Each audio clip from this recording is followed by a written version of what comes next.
Deputy CM Pawan Kalyan గారు ఆంధ్ర రాష్ట్ర యువత అందరికి కూడా ఒక పిలుపునివ్వడం జరిగింది. ఆ పిలుపు కూడా చేనేత కార్మికులకు తోడ్పాటు పడే విధంగా ఉంటుంది. మరి ఈ నిర్ణయాన్ని యువత అందరూ కూడా గౌరవిస్తారా, లేకపోతే గాలికి వదిలేస్తారా అంటే ఖచ్చితంగా ఇంకా వాళ్ళ పర్సనల్ ఇష్టం. అయితే డిప్యూటీ సీఎం పవన్ కళ్యాణ్ గారు చెప్పినటువంటి ఈ ఆలోచన మాత్రం ఖచ్చితంగా చాలా అద్భుతంగా ఉంది. దీన్ని గనక అమల్లోకి తీసుకొస్తే యువత అంతా కూడా ఈ యొక్క పిలుపుని పాటిస్తే ఖచ్చితంగా చేనేత కార్మికులందరికీ కూడా మనము తోడ్పాటు అందించిన వాళ్ళం అవుతాము. వాళ్ళ యొక్క ఉపాధికి మనం కారణం అవుతాము, వాళ్ళ యొక్క అభివృద్ధికి మనం కారణం అవుతామని చెప్పేసి అందరూ కూడా అర్థమైపోయింది. అయితే ఆగస్టు 7 అంతర్జాతీయ చేనేత కార్మికుల దినోత్సవం.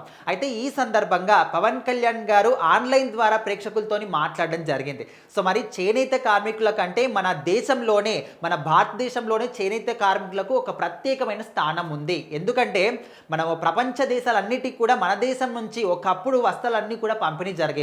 మన వాళ్ళు అల్లికలు చేతుల ద్వారా చేసినటువంటి వస్త్రాలని అందరూ కూడా ఎగుమతి చేసుకునే వాళ్ళు.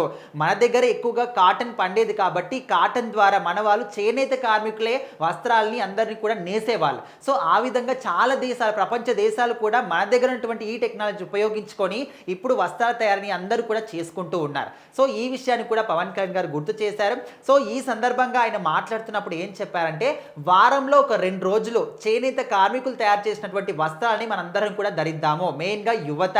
సో మరి అందరం కూడా వారానికి ఈ విధంగా 2 రోజుల పాటు చేనేత కార్మికులు తయారు చేసినటువంటి శారీస్, మహిళలు కావచ్చు, వస్త్రాలు ఏవైతే ఉంటాయో వాటిని మనం కావచ్చు, జెంట్స్ కావచ్చు యూజ్ చేస్తే ఖచ్చితంగా వాళ్ళకు కూడా మనం ఎంతో కొంత సహాయం చేసిన వాళ్ళం అవుతాము.